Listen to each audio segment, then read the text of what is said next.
Semangat pokoknya, jangan takut merantau di ibu kota Jakarta yang Palembang super miskin kotanya ya. Gempar-gemparnya Bima Yudo, tiktoker yang getol memberikan kritikan soal lampu, agaknya diikuti oleh seorang food vlogger asal Palembang.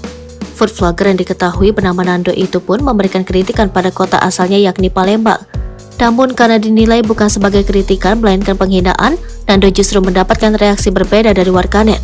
Melansir Tribun Threads, dalam sebuah video yang viral, Nando disebutkan tengah merantau ke Jakarta dan kini dia sedang disibukkan dengan profesinya sebagai food vlogger.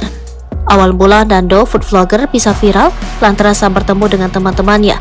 Dia mengungkapkan kalimat yang menyebutkan bahwa Palembang miskin.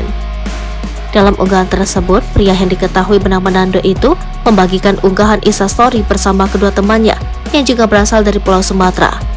Pria berkacamata ini pun memberikan pesan kepada followersnya agar tak perlu takut untuk merantau. Namun, pesan tersebut justru memantik reaksi dari warganet. Pasalnya ia menyebut kota Palembang merupakan kota super miskin.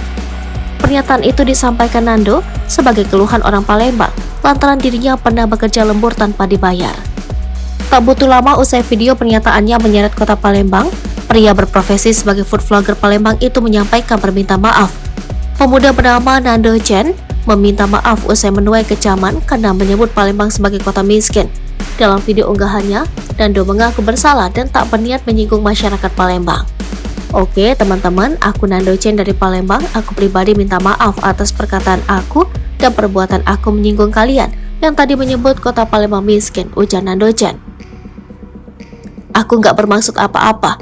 Aku orangnya ceroboh, kebablasan, dan sekarang aku mengakui kesalahan aku. Dan aku pribadi sekali lagi meminta maaf untuk semua warga Palembang lanjutnya. Ia berharap kedepannya bisa lebih berpikir sebelum bertutur kata.